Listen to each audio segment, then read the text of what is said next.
The United States, Israel, and Iran continue to trade strikes today as the war, now nearly 5 full weeks in, shows no signs of winding down.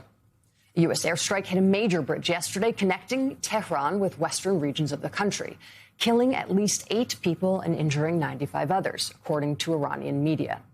President Trump posted this video of the attack on Truth Social, following it up with a warning that more is to come, including hits on power plants, if Iran does not make a deal. Tehran says a separate strike yesterday significantly damaged the country's oldest medical research institution in what officials are calling a, quote, direct assault on international health security.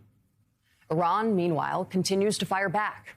The UAE, Bahrain, and Saudi Arabia warned of incoming Iranian attacks this morning, while Kuwait says its major oil refinery was hit by drones today, sparking a fire. A new cover story for the April issue of Time takes readers inside President Trump's search for a way out of the war. It features an interview with the president, as well as candid observations about his thinking from administration officials.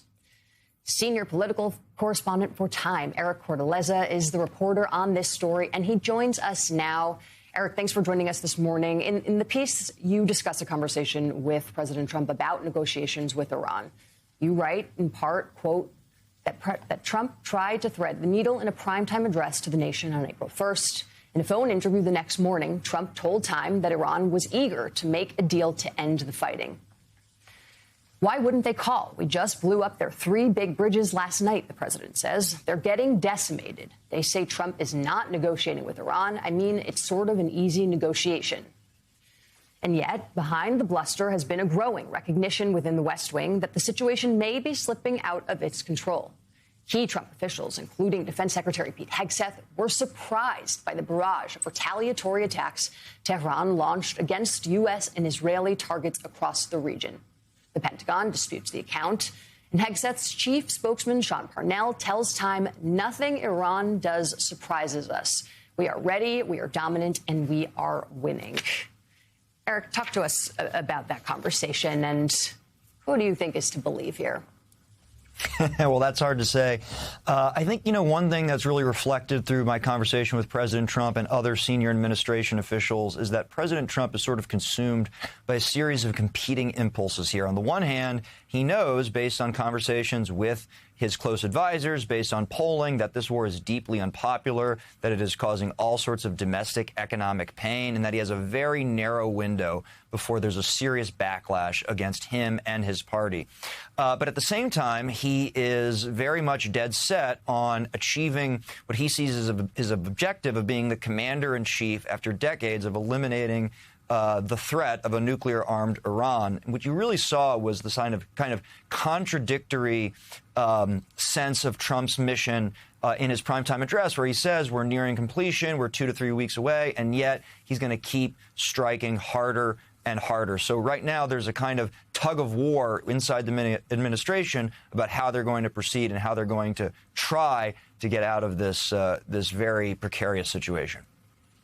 Eric, hi, it's Peter Baker. Good job on the story. Thanks for doing it. So tell us about this tug of war, though. Is it tug of war inside the administration or a tug of war inside Trump's own head? I mean, you talked to him the morning after that speech. What do you think he thought he was trying to accomplish with that speech? Because a lot of Republicans didn't hear whatever they thought they were going to hear from him.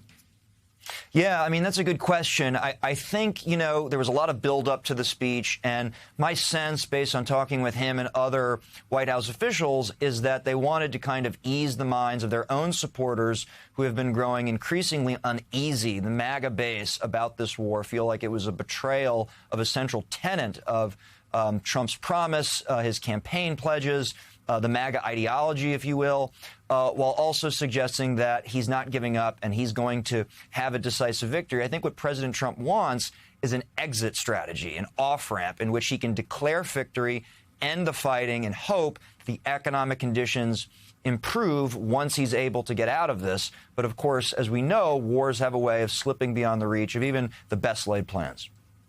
Yeah. Eric, it's Mark Leibovich here. I guess, first of all, congratulations on the piece. I mean, one thing I would ask is, did the president betray at all any self-doubt whatsoever? I mean, he's obviously famously good at masking any, lack of total self-assurance that he might have beneath the surface. But Did you have any sense that he had some kind of coherent, sort of straight-ahead vision of where he was and where he wanted to go here, or did it seem like he was just zigzagging both within the conversation and also in the day-to-day?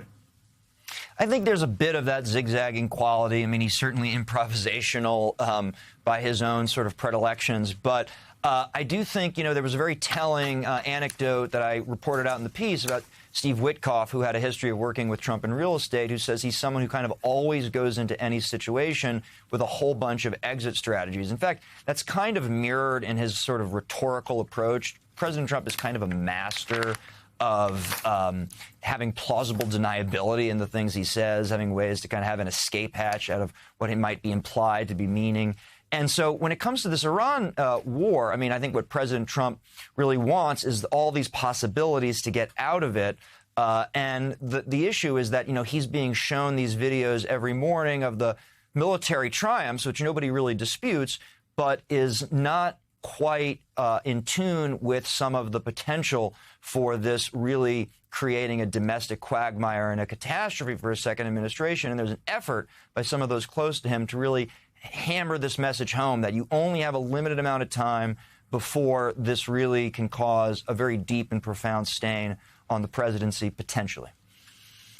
Well, we'll see whose calls the president decides to pick up today. The new piece is available online now and in the latest edition of Time. Senior political correspondent for Time, Eric Cortellezza, thank you so much for joining us.